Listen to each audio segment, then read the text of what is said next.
Soy Mateo, compañero de Lucía. Sé que la buscan, pero Lucía Malasangre ya no está aquí.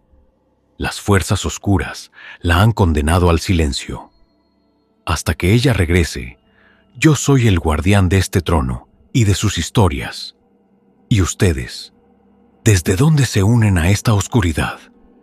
¿En qué ciudad están y qué hora es exactamente? Susurren en los comentarios. El suspiro del camino.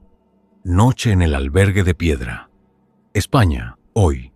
El aire en este dormitorio de techo alto y vigas de roble es frío, denso y huele a una mezcla de cera de vela, lana húmeda, polvo antiguo y el aroma terroso de las piedras de sillería que han visto pasar siglos de caminantes. Mi nombre es Gael. No soy peregrino ni hospitalero. Soy el restaurador de maderas antiguas encargado de asegurar la integridad de las estructuras que sostienen este refugio. Mi vida transcurre entre niveles, formones y el sonido de la carcoma, trabajando en el silencio de la madrugada. No buscaba ninguna epifanía. Era un administrador de la estabilidad, un observador de la materia que resiste al tiempo en un mundo que corre sin saber hacia dónde. Me encontraba en un rincón del dormitorio, revisando la unión de una litera tallada a mano, cuando la arquitectura de la realidad cambió de forma radical. No hubo un trueno ni un destello. En su lugar, todo el dormitorio se tiñó de un violeta místico y profundo, un color tan denso que parecía convertir las motas de polvo que bailaban en el aire en fragmentos de amatista suspendida. No fue un sueño. El viento que aullaba en la meseta castellana no se detuvo, pero su sonido se distorsionó hasta convertirse en una frecuencia vibratoria masiva, una nota tan grave que hizo que las pesadas mantas y los pilares de madera vibraran como las cuerdas de una arpa celta gigante. El dormitorio dejó de ser un lugar de paso. Se transformó en un vórtice de la transición sutil. El tiempo se expandió como la quietud de un valle bajo la niebla.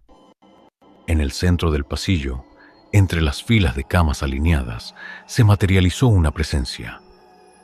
No era un espectro de las leyendas gallegas.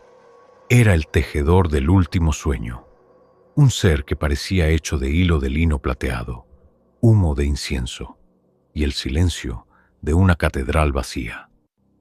No tenía rostro, solo una superficie lisa y brillante de seda oscura que absorbía cualquier reflejo de la luna que entraba por las saeteras.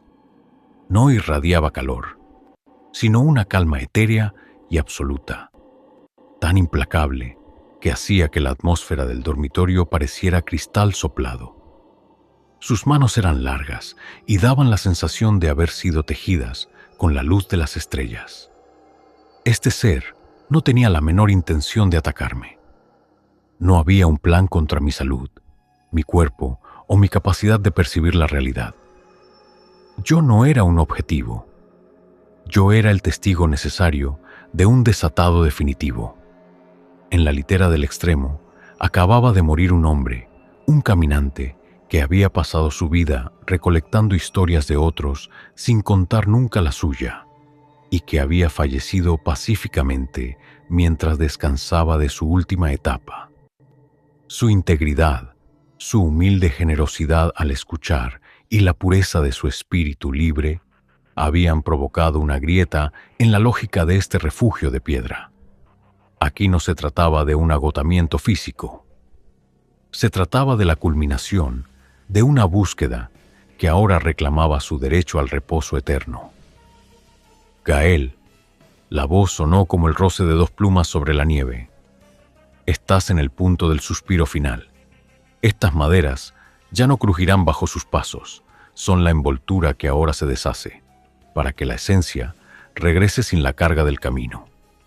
En ese instante, la causalidad se desplazó en la meseta. Yo permanecí inalterado, con mi lija en la mano, con mi conciencia tan clara como el agua de un manantial. Pero el dormitorio Ya no era un lugar ordinario. Vi cómo de la cama del caminante no salían luces, sino sombras aterciopeladas y profundas, la sabiduría, la paz y el cansancio final del hombre, absorbidas por la figura de lino. La muerte no era una interrupción, sino el cerrar suavemente un libro tras leer la última página. El fin de una ruta que había encontrado su destino en el silencio absoluto. La figura levantó sus manos de seda y, por un segundo, el albergue pareció flotar en un océano de paz infinita. Sigo siendo Gael. Estoy bien despierto. Observo cómo el tejedor se desvanece con el primer canto de un pájaro en el exterior, mientras el dormitorio recupera su quietud de piedra. No despertaré a nadie. Esperaré a que el sol ilumine las vigas de roble, sin que los demás peregrinos sepan que aquí dentro, esta noche, una vida ha llegado a su verdadero hogar, más allá de todos los senderos. El último horizonte, niebla en la Costa da Morte, España hoy. El aire en esta caleta olvidada de Galicia es húmedo, gélido y huele a sargazo en descomposición, a hierro corroído por la salitre y al aroma ancestral del granito mojado por la lluvia eterna. Mi nombre es Bryce. No soy buscador de tesoros ni arqueólogo. Soy el vigilante de mareas encargado de señalizar los restos de naufragios que emergen tras las grandes tormentas del norte. Mi vida transcurre entre boyas de señalización, cartas náuticas de papel y el rugido de un mar que parece tener memoria propia. No buscaba ninguna epifanía. Era un administrador de los restos, un observador del lento regreso de la materia al abismo en una tierra donde los mitos se confunden con la espuma. Me encontraba en el interior del casco astillado de un viejo pesquero de madera, encallado hace décadas y ahora expuesto por una marea inusualmente baja, cuando la arquitectura de la realidad cambió de forma radical. No hubo un trueno ni un destello. En su lugar, todo el interior de la cabina de mando se tiñó de un turquesa profundo y denso, un color tan líquido que parecía convertir el aire en agua sólida. No fue una alucinación. El estruendo de las olas rompiendo contra los acantilados de Fisterra no se detuvo, pero su sonido se distorsionó hasta convertirse en una frecuencia vibratoria masiva, una nota tan grave que hizo que las costillas de madera del barco y los restos de las redes vibraran como las cuerdas de un arpa sumergida gigante. El naufragio dejó de ser un montón de madera podrida. Se transformó en un punto de convergencia de lo eterno. El tiempo se expandió como una corriente submarina. En el centro del puente de mando, rodeado de moluscos y óxido, se materializó una presencia. No era un fantasma de las leyendas marineras. Era el navegante del último calado, un ser que parecía hecho de coral negro, nácar triturado y el silencio de las fosas abisales. No tenía rostro, solo una superficie lisa y brillante de obsidiana marina que absorbía cualquier reflejo de la luz grisácea del exterior. No irradiaba calor, sino una calma salina y absoluta, tan implacable que hacía que la humedad del ambiente pareciera cristal fundido. Sus manos eran largas y daban la sensación de haber sido moldeadas por la presión de 1000 atmósferas. Este ser no tenía la menor intención de atacarme. No había un plan contra mi salud, mi cuerpo o mi capacidad de hablar. Yo no era un objetivo. Yo era el testigo necesario de un desembarco definitivo. En una pequeña aldea sobre el acantilado, acababa de morir un anciano, un exiliado que había pasado 50 años mirando el mar desde su ventana, esperando una señal de un hogar que ya no existía. Había fallecido pacíficamente en su cama de hierro. Su integridad, su humilde paciencia ante el olvido y la pureza de su espíritu melancólico, habían provocado una grieta en la lógica de esta costa salvaje. Aquí no se trataba de un rescate, se trataba de la culminación de una espera que ahora reclamaba su derecho a hundirse en la paz definitiva. Bryce, la voz, sonó como el roce de dos caracolas en la profundidad. Estás en el punto del último horizonte. Estas maderas ya no resistirán ninguna tormenta. Son el lastre que ahora se suelta para que la esencia regrese sin la carga del recuerdo. En ese instante, la causalidad se desplazó en Galicia. Yo permanecí inalterado, con mi linterna de mano apagada, con mi conciencia tan clara como el agua de roca. Pero el encalle ya no era un lugar ordinario. Vi cómo, de las cuadernas rotas del barco, no salían luces, sino sombras aterciopeladas y profundas. La lealtad, la nostalgia y el agotamiento final del anciano, absorbidas por la figura de coral. La muerte no era un naufragio, sino el descenso controlado hacia la calma total. El fin de una guardia que había encontrado su propósito en la entrega absoluta. La figura levantó sus dedos de nácar y por un segundo, el casco del barco pareció disolverse en una paz infinita, fundiéndose con el océano. Sigo siendo Bryce. Estoy bien despierto. Observo cómo el navegante se desvanece con la marea que comienza a subir, mientras el naufragio recupera su quietud corroída. No informaré de cambios en la posición del pecio. Esperaré a que el mar termine de reclamar el último hilo de eternidad, antes de que el mundo exterior vuelva a buscar tesoros, sin saber que aquí dentro, esta noche, una vida ha soltado sus anclas para siempre. El susurro de las espigas de ceniza, el ifrit del cortijo olvidado. En las áridas tierras de Extremadura, lejos de las rutas turísticas y bajo el sol implacable de la España profunda, se alzaba un cortijo abandonado conocido como La Soledad. Javier, un agrónomo especializado en la recuperación de suelos degradados, llegó al lugar con el fin de analizar la tierra para un proyecto de reforestación. Para Javier, la tierra era solo una mezcla de nitrógeno, fósforo y potasio. No creía en las advertencias de los lugareños sobre los pozos de fuego que nunca se apagaban ni en las historias de la familia que desapareció en el siglo XIX sin dejar rastro. Era un hombre de laboratorios y muestras químicas, hasta que bajó al antiguo sótano de almacenamiento de grano, donde encontró un silo de piedra, sellado con una losa de bronce, grabada con versos que parecían quemar la vista. La noche sobre el cortijo era asfixiante y el aire permanecía estático. Javier estaba en el sótano, extrayendo una muestra del sedimento rojizo que filtraba la losa, cuando la atmósfera del lugar se transformó violentamente. El aire, habitualmente con olor a moho y tierra seca, se volvió instantáneamente seco y cargado de un aroma acre a azufre milenario, a madera de sándalo calcinada y a un efluvio metálico de sangre que comenzó a brotar de las juntas de la losa, tiñendo el suelo de un púrpura humeante. Sus linternas de alta potencia comenzaron a parpadear con una luz violeta, proyectando sombras que parecían tener un peso físico aplastante. Debe ser una liberación de gases atrapados o una reacción de los fertilizantes antiguos, susurró Javier, aunque sus pulmones le ardían con cada inspiración, como si tragara cenizas invisibles.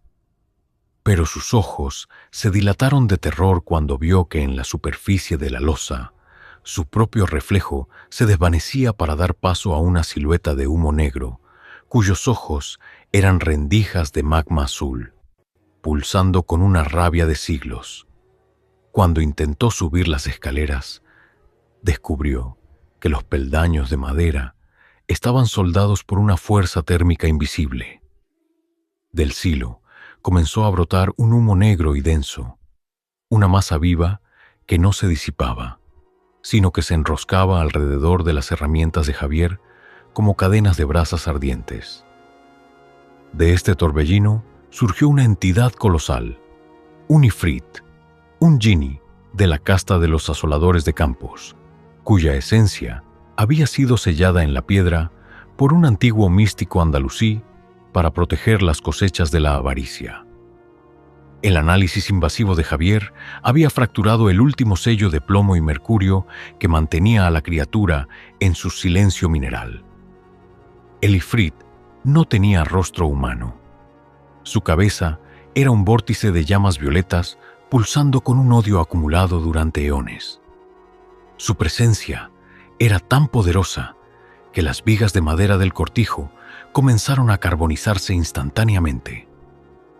La magia del jinni se manifestó como una red de hilos ardientes que jaigiren del suelo, conectando su esencia con cada semilla y raíz en kilómetros a la redonda.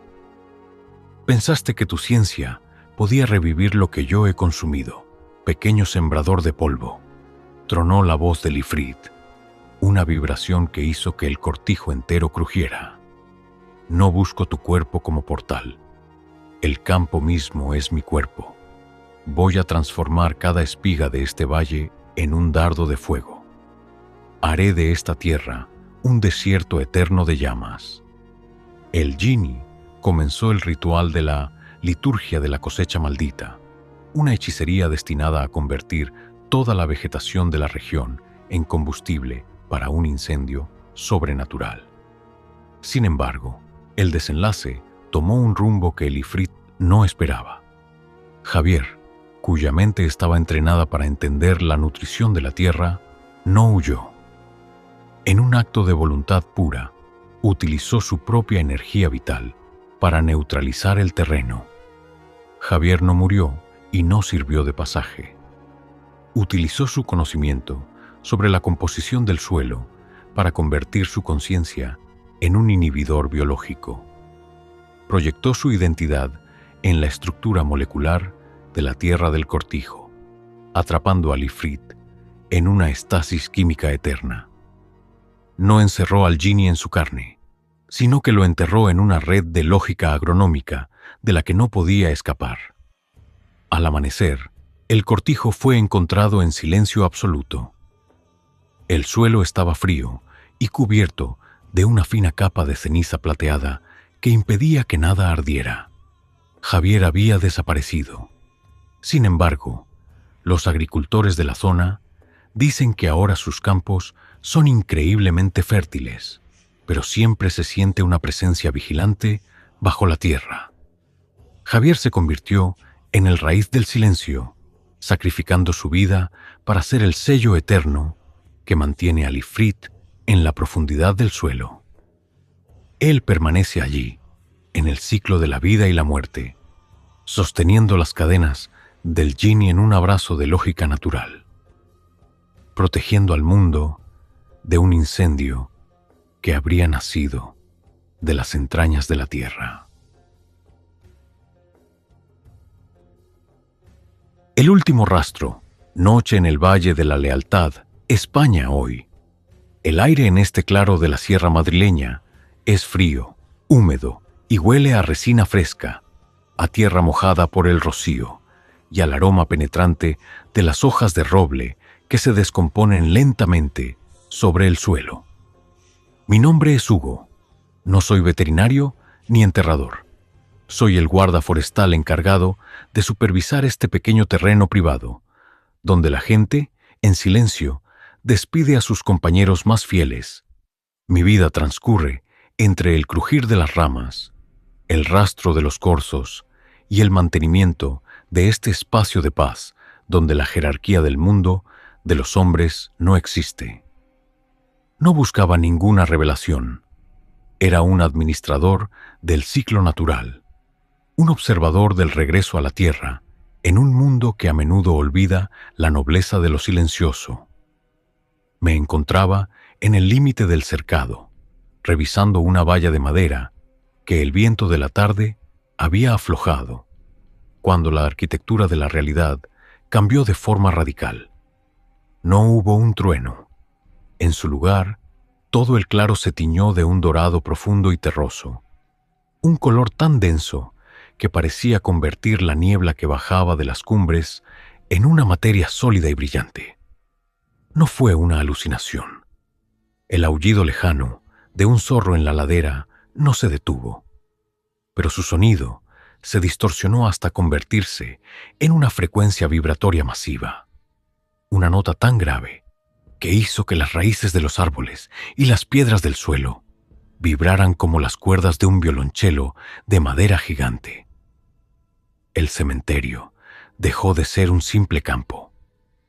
Se transformó en un vórtice del instinto puro. El tiempo se expandió, como la espera de un perro frente a una puerta cerrada.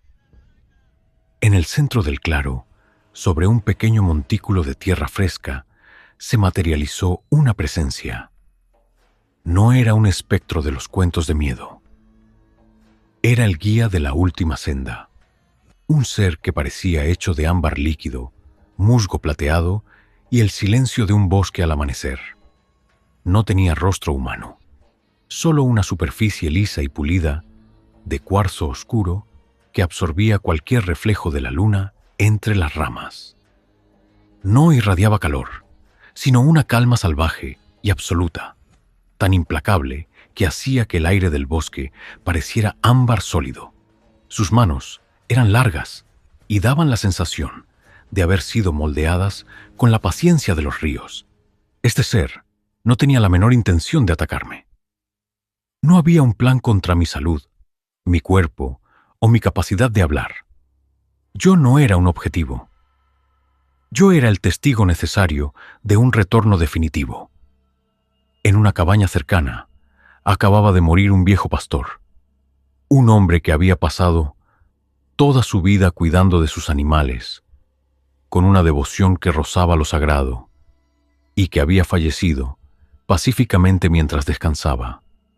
Su integridad, su humilde conexión con lo no humano y la pureza de su espíritu bondadoso habían provocado una grieta en la lógica de este terreno serrano. Aquí no se trataba de un duelo, se trataba de la culminación de una alianza que ahora reclamaba su derecho a fundirse con la naturaleza eterna. Hugo. La voz sonó como el crujido de la hojarasca seca bajo un paso ligero. Estás en el punto del último rastro. Estos senderos ya no serán recorridos. Son el vínculo que ahora se suelta para que la esencia regrese sin la carga de la pertenencia. En ese instante, la causalidad se desplazó en la sierra de Guadarrama. Yo permanecí inalterado, con mi linterna de mano apagada, con mi conciencia tan clara como el agua de un arroyo.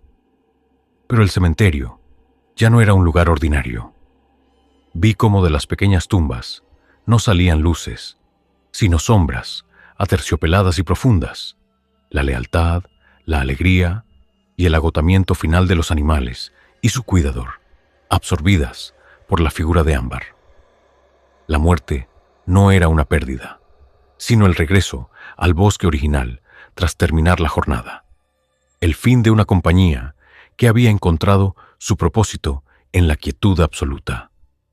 La figura levantó sus manos de musgo y, por un segundo, el claro pareció disolverse en una paz infinita, donde cada rastro se borraba para siempre.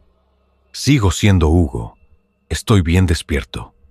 Observo cómo el guía se desvanece con la primera luz del alba que ilumina los picos de la sierra, mientras el cementerio recupera su quietud natural. No registraré nada extraño en mi cuaderno de campo.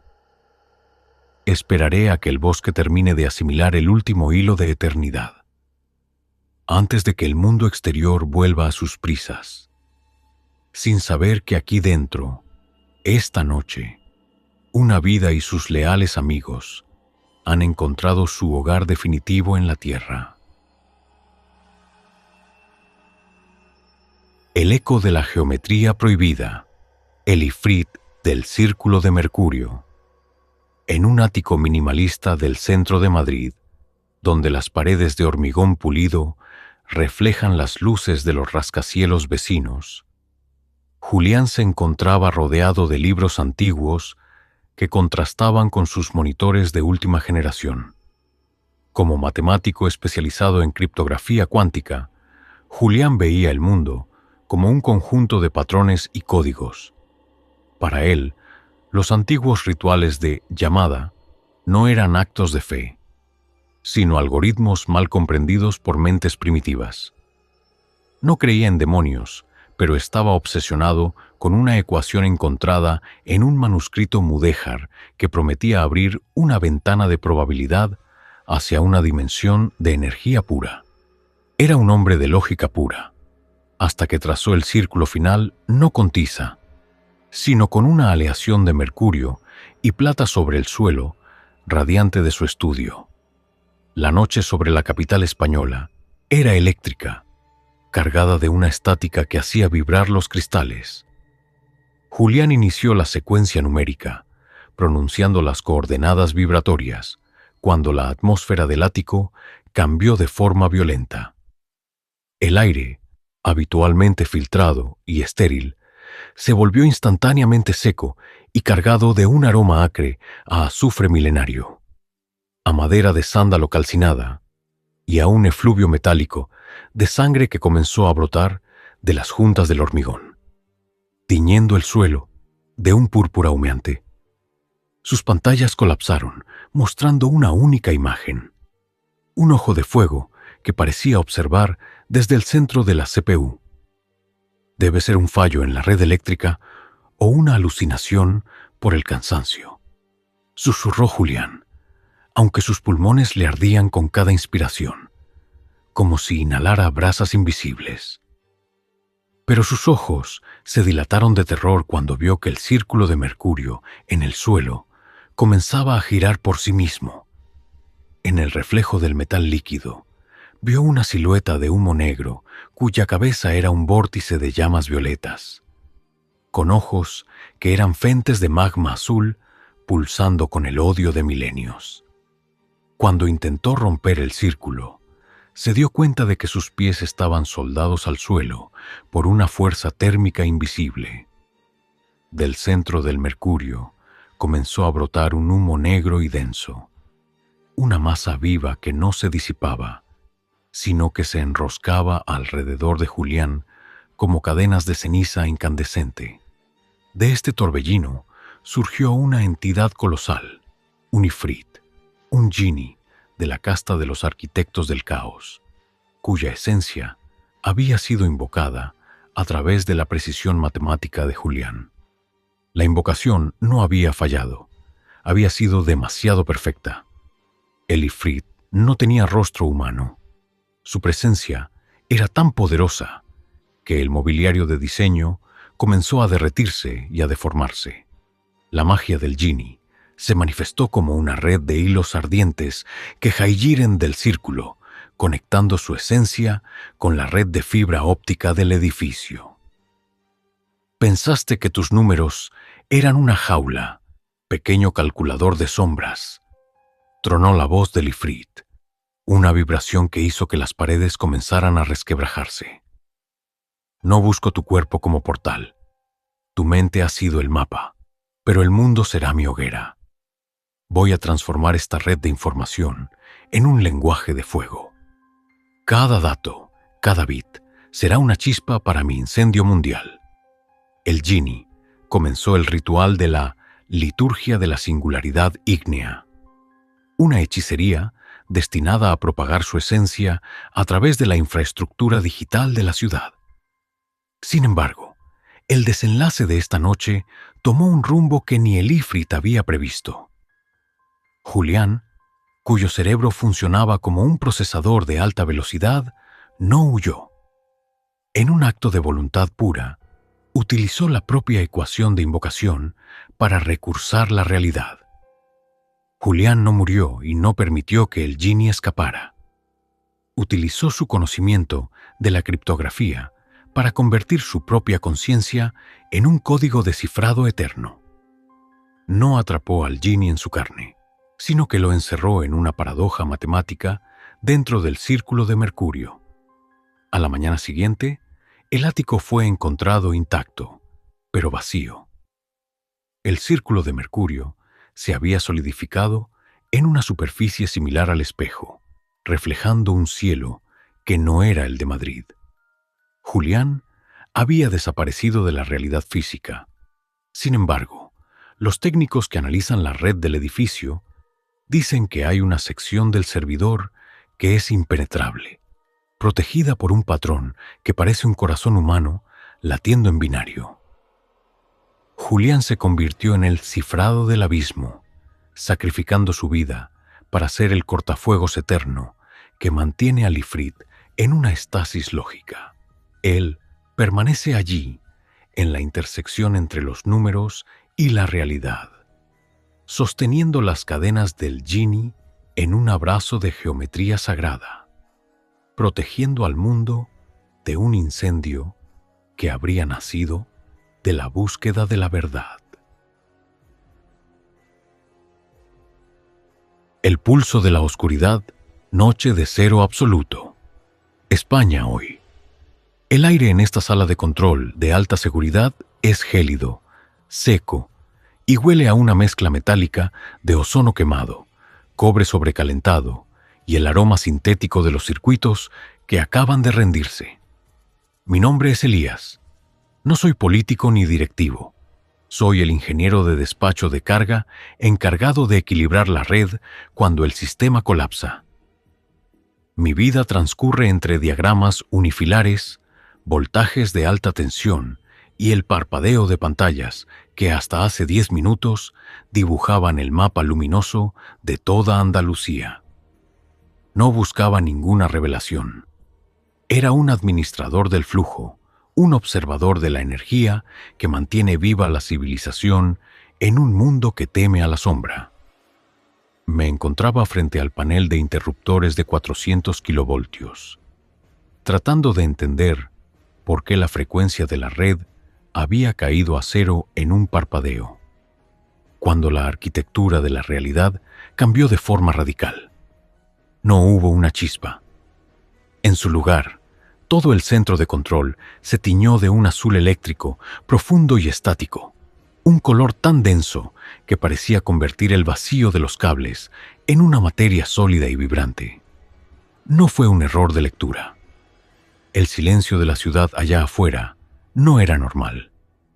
El zumbido de los transformadores no se detuvo, sino que su sonido se distorsionó hasta convertirse en una frecuencia vibratoria masiva.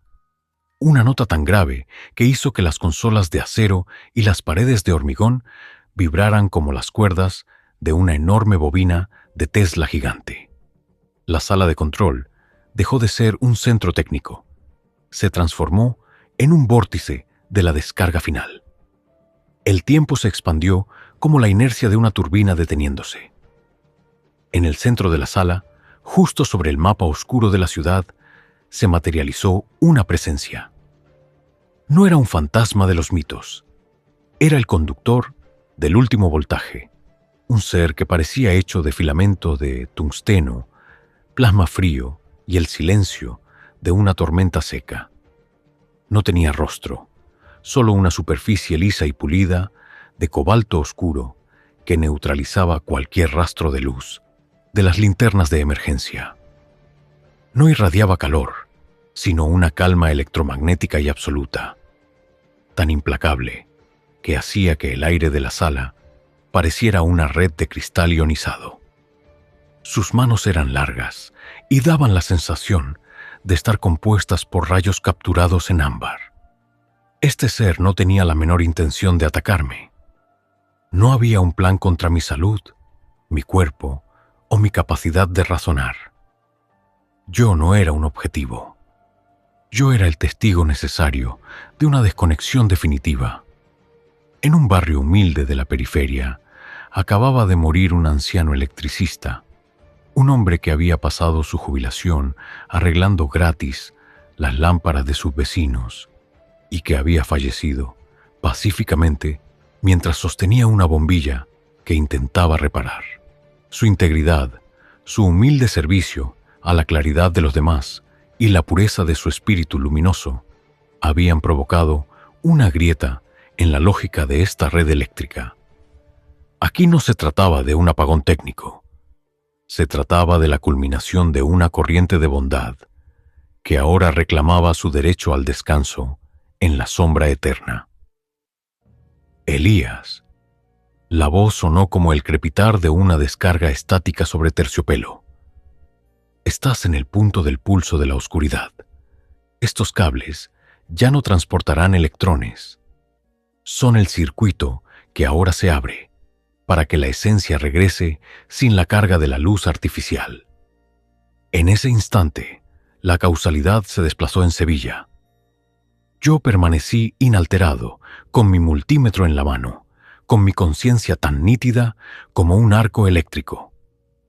Pero el centro de mando ya no era un lugar ordinario. Vi cómo, de los transformadores muertos, no salían luces, sino sombras aterciopeladas y profundas. La generosidad, la paciencia y el agotamiento final del electricista, absorbidas por la figura de plasma. La muerte no era un cortocircuito, sino el aislamiento perfecto de un alma tras completar su recorrido, el fin de una transmisión que había encontrado su propósito en la quietud absoluta. La figura levantó sus manos de tungsteno y por un segundo la red eléctrica de toda España pareció brillar con una paz invisible. Sigo siendo Elías. Estoy bien despierto. Observo cómo el conductor se desvanece mientras la ciudad recupera lentamente su iluminación artificial, mientras el centro de control vuelve a su rutina de voltios y amperios. No informaré de ninguna presencia en el registro de incidencias. Esperaré a que el sistema se estabilice por completo, sin que nadie sepa que aquí dentro, esta noche, una vida ha alcanzado la libertad de la oscuridad total, más allá de cualquier interruptor. El último latido. Noche en el Hospital Clínico. España hoy. El aire en este quirófano de la planta séptima es gélido, filtrado hasta la última partícula, y huele a una mezcla cortante de yodo, ozono, acero esterilizado y el rastro químico del gas anestésico que flota en la penumbra. Mi nombre es Adrián. No soy cirujano, ni enfermero, ni anestesista. Soy el ingeniero biomédico responsable de la monitorización de los sistemas de soporte vital. Mi vida transcurre entre gráficas de pulso, alarmas de saturación de oxígeno y el mantenimiento de robots quirúrgicos que operan con una precisión sobrehumana. No buscaba ninguna iluminación. Era un administrador de la constante vital, un observador del equilibrio entre la materia y el fin en una ciudad que nunca duerme bajo las luces de neón de la diagonal. Me encontraba ajustando el software de una torre de laparoscopia avanzada después de una intervención de urgencia, cuando la arquitectura de la realidad cambió de forma radical. No hubo una luz cegadora. En su lugar, todo el quirófano se tiñó de un verde esmeralda profundo y denso, un color tan sólido que parecía absorber incluso el brillo de las pantallas LED de los monitores. No fue un fallo eléctrico. El zumbido constante de los ventiladores de la sala no se detuvo, pero su sonido se distorsionó hasta convertirse en una frecuencia vibratoria masiva. Una nota tan grave que hizo que las mesas de instrumental y los brazos robóticos vibraran como las cuerdas de un violonchelo eléctrico gigante. El quirófano dejó de ser una sala de operaciones. Se transformó en un vórtice de la transición técnica. El tiempo se expandió como la sístole de un corazón cansado. En el centro de la sala, justo sobre la mesa de operaciones vacía, se materializó una presencia. No era un espíritu de las leyendas, era el arquitecto de la última pausa, Un ser que parecía hecho de polímero líquido, hilos de platino y el silencio de un laboratorio de vacío. No tenía rostro, solo una superficie lisa y brillante, de cromo oscuro, que neutralizaba cualquier reflejo de las luces de emergencia. No irradiaba calor, sino una calma técnica y absoluta, tan implacable que hacía que el aire acondicionado pareciera metal fundido. Sus manos eran largas y daban la sensación de estar compuestas por circuitos integrados de una belleza imposible. Este ser no tenía la menor intención de atacarme. No había un plan contra mi salud, mi cuerpo o mi capacidad de hablar. Yo no era un objetivo. Yo era el testigo necesario de un cierre definitivo de ciclo. En la habitación contigua, de cuidados intensivos, acababa de morir un hombre, un antiguo relojero que había pasado 80 años ajustando los engranajes más pequeños del mundo y que había fallecido pacíficamente mientras su corazón simplemente decidía dejar de latir. Su integridad, su humilde respeto por el tiempo y la pureza de su espíritu mecánico habían provocado una grieta en la lógica de este hospital tecnológico. Aquí no se trataba de un fracaso médico. Se trataba de la culminación de una maquinaria perfecta que ahora reclamaba su derecho a la inmovilidad eterna. Adrián, la voz sonó como el pulso sutil de un láser sobre cristal. Estás en el punto de la última pausa. Estos monitores ya no marcarán ninguna frecuencia. Son el soporte que ahora se apaga para que la esencia regrese sin la carga del ritmo. En ese instante, la causalidad se desplazó en Barcelona. Yo permanecí inalterado, con mi teclado de diagnóstico en la mano, con mi conciencia tan nítida como una imagen de alta resolución. Pero el quirófano ya no era un lugar ordinario. Vi cómo de los instrumentos quirúrgicos no salían luces, sino sombras aterciopeladas y profundas. La precisión, la paciencia y el agotamiento final del relojero, absorbidas por la figura de cromo. La muerte no era una derrota clínica, sino el apagado correcto de un sistema tras completar su tarea, el fin de una cuenta atrás que había encontrado su propósito en el reposo absoluto. La figura levantó sus dedos de platino y por un segundo las paredes de acero parecieron disolverse en una paz infinita. Sigo siendo Adrián. Estoy bien despierto. Observo cómo el arquitecto se desvanece con la primera luz azulada del alba que se refleja en los edificios de la ciudad condal, mientras el quirófano recupera su quietud aséptica. No registraré ninguna anomalía en el log del sistema. Esperaré a que el equipo de limpieza entre a preparar la sala, sin que ellos sepan que aquí dentro, esta noche, una vida ha alcanzado la perfección del silencio total, más allá de cualquier máquina. La última resistencia, noche en el Club de Hierro. España, hoy.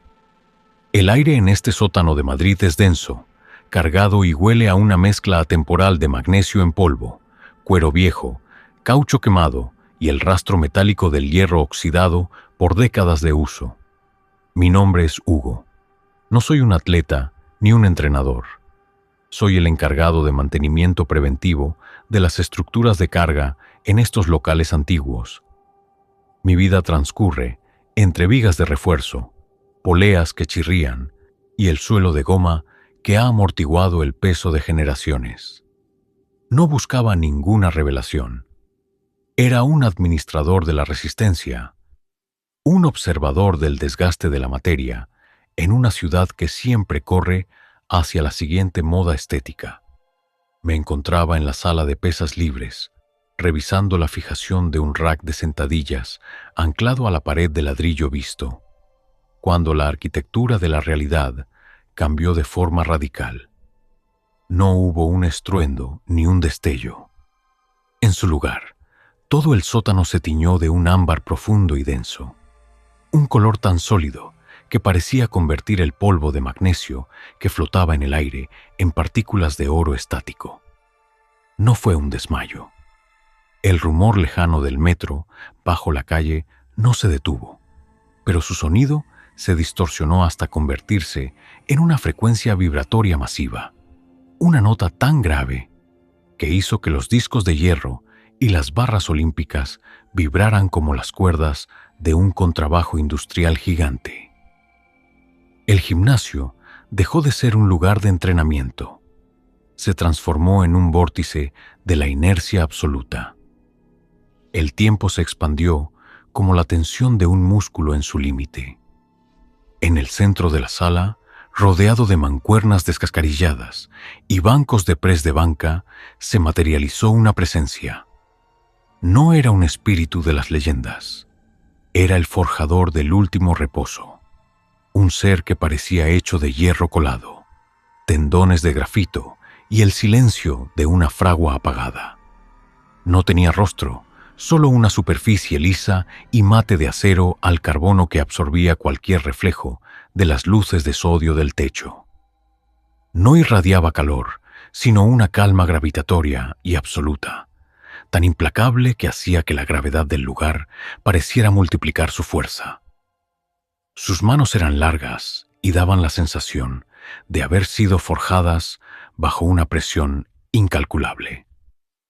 Este ser no tenía la menor intención de atacarme. No había un plan contra mi salud, mi cuerpo o mi capacidad de hablar. Yo no era un objetivo. Yo era el testigo necesario de un cese de esfuerzo definitivo. En el pequeño despacho del fondo, acababa de morir el dueño del gimnasio. Un hombre que había pasado 50 años enseñando a los jóvenes del barrio que la verdadera fuerza no estaba en el músculo, sino en la perseverancia, y que había fallecido pacíficamente sentado en su silla de madera. Su integridad, su humilde dedicación a fortalecer a los demás y la pureza de su espíritu inquebrantable habían provocado una grieta en la lógica de este templo del esfuerzo. Aquí no se trataba de un fallo cardíaco. Se trataba de la culminación de una carga que ahora reclamaba su derecho a ser depositada para siempre. Hugo. La voz sonó como el choque de dos bloques de granito. Estás en el punto de la última resistencia. Estos pesos ya no serán levantados. Son la carga que ahora se libera, para que la esencia regrese sin el lastre del esfuerzo. En ese instante, la causalidad se desplazó en Madrid. Yo permanecí inalterado, con mi llave inglesa en la mano, con mi conciencia tan clara como el cristal. Pero el Club de Hierro ya no era un lugar ordinario. Vi cómo, de las máquinas de poleas, no salían luces, sino sombras aterciopeladas y profundas. La disciplina, la lealtad y el agotamiento final del viejo entrenador, absorbidas por la figura de acero. La muerte no era una derrota, sino el dejar caer la barra tras completar la última serie, el fin de un entrenamiento que había encontrado su propósito en el descanso eterno. La figura levantó sus manos de hierro y por un segundo el sótano pareció disolverse en una paz infinita. Sigo siendo Hugo. Estoy bien despierto. Observo cómo el forjador se desvanece con el primer ruido de los camiones de basura en la superficie, mientras el gimnasio recupera su quietud oxidada. No informaré de nada extraño. Esperaré a que el barrio despierte y alguien venga a abrir el cierre, sin saber que aquí abajo, esta noche, una vida ha soltado el peso del mundo para siempre. El huésped de la habitación 0, el ifrit del gran olvido. En el corazón de Madrid, oculto tras la fachada neoclásica de un lujoso hotel boutique que alguna vez fue un palacio de la corte, se encontraba un pasillo que no figuraba en los mapas de los turistas. Adrián, un joven auditor de sistemas especializado en domótica y seguridad arquitectónica, había sido contratado para actualizar los terminales inteligentes de las habitaciones. Adrián era un hombre de lógica binaria y redes de fibra óptica. Para él, los edificios eran estructuras de datos y energía, no nidos de leyendas. Ignoró las advertencias de los empleados más antiguos sobre la Habitación Cero, una estancia clausurada desde la Guerra Civil donde, según decían, se había refugiado un místico que custodiaba un fuego que no consumía madera.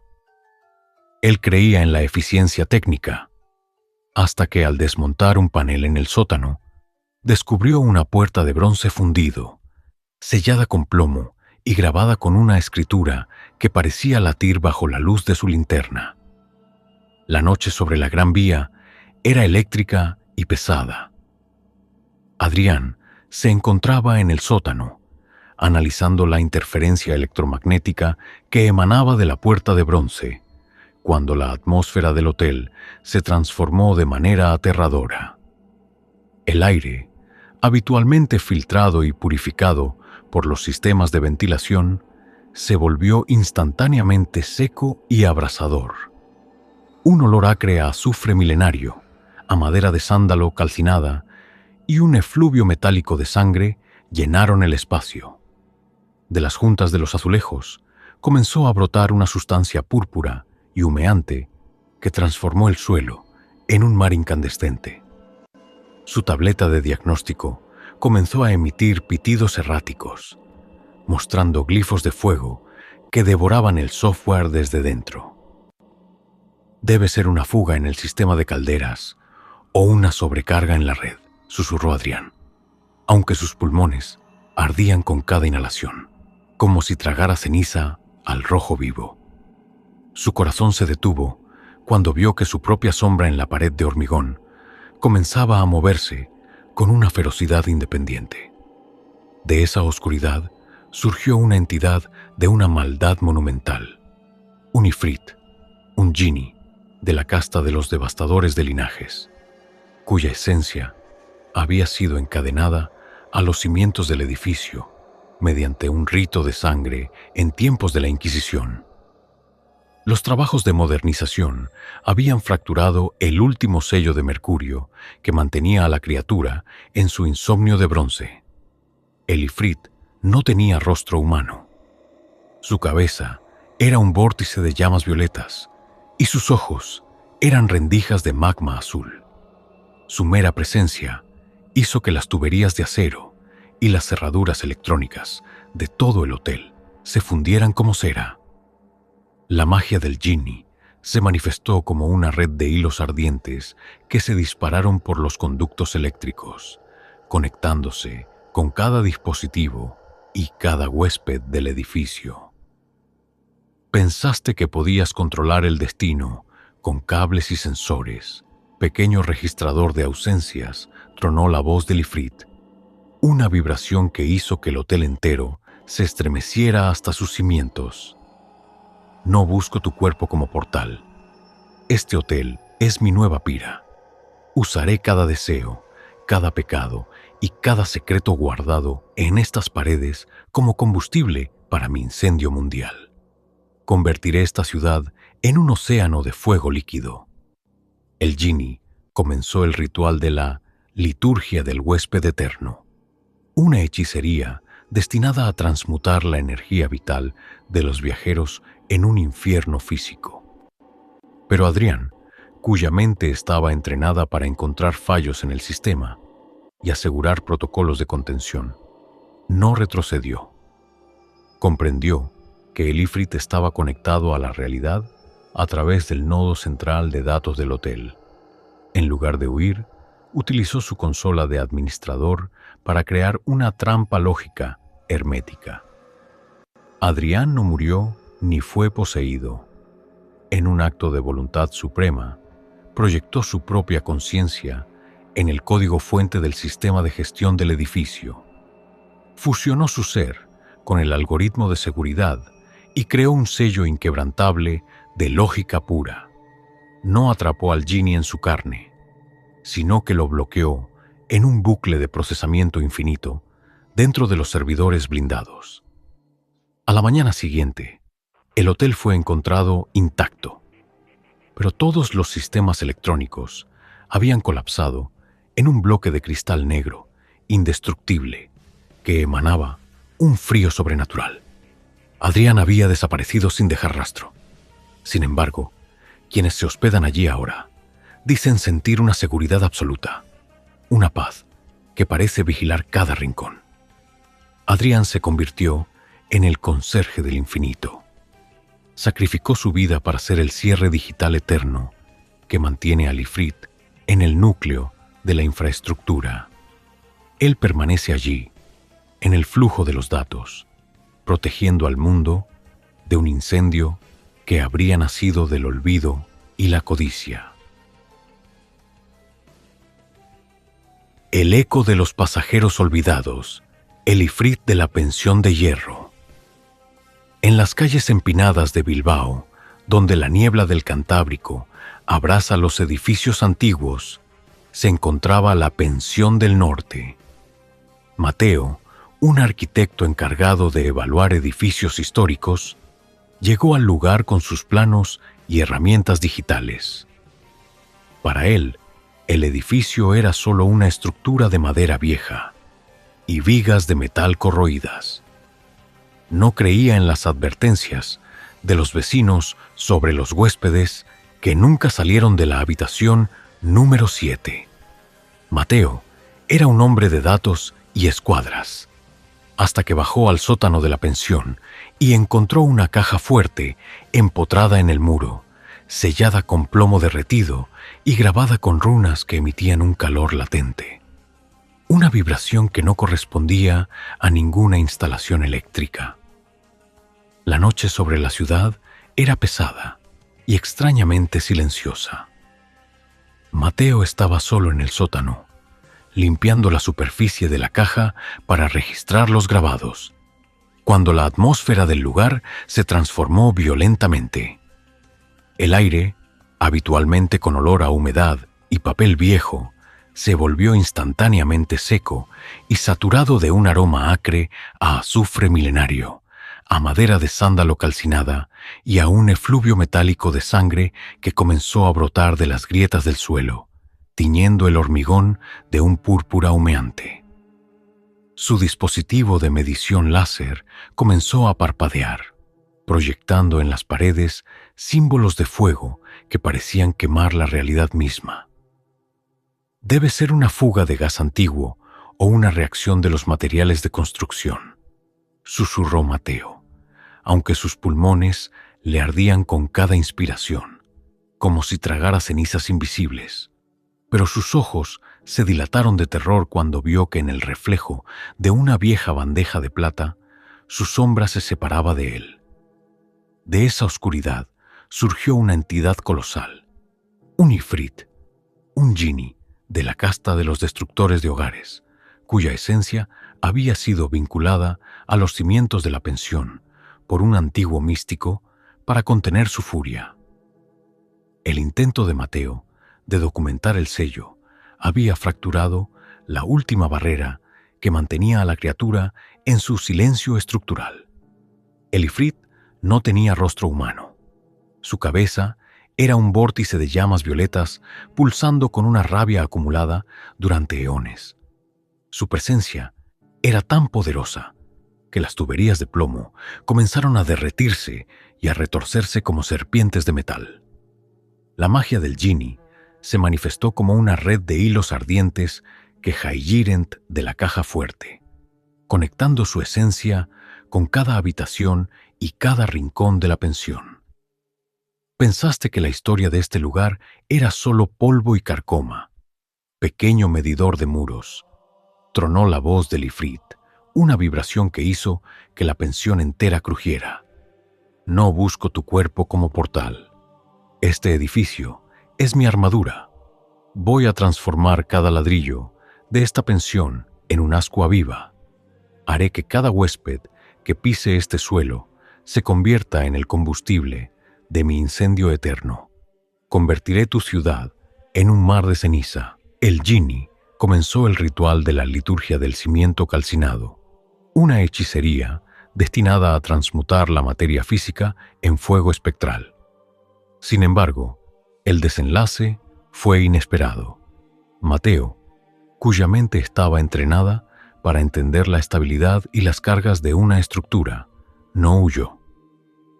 En un acto de voluntad pura, utilizó su conocimiento de la arquitectura para rediseñar el espacio mental del edificio. Mateo no murió y no sirvió de pasaje. Utilizó su propia conciencia para convertirse en el soporte estructural que faltaba. Proyectó su identidad en la red de hilos ardientes, atrapando al Ifrit en una paradoja geométrica de la que no podía escapar. No encerró al Genie en su carne, sino que lo convirtió en el material de su propia custodia infinita dentro de un bucle de fuerzas opuestas. Al amanecer, la pensión fue encontrada en silencio absoluto. Los muros estaban fríos como el hielo, y la caja fuerte se había fusionado con la pared en un bloque sólido de metal negro. Mateo había desaparecido. Sin embargo, los huéspedes dicen que ahora la pensión es el lugar más seguro de Bilbao, donde el calor nunca falta, pero el fuego nunca comienza. Mateo se convirtió en el arquitecto del sello, sacrificando su vida para ser el refuerzo eterno que mantiene al Ifrit en una estasis de piedra y metal. Él permanece allí, en la estructura misma del lugar, sosteniendo las cadenas del Genie con una lógica de hierro, protegiendo al mundo de un incendio que habría nacido del corazón de la ciudad.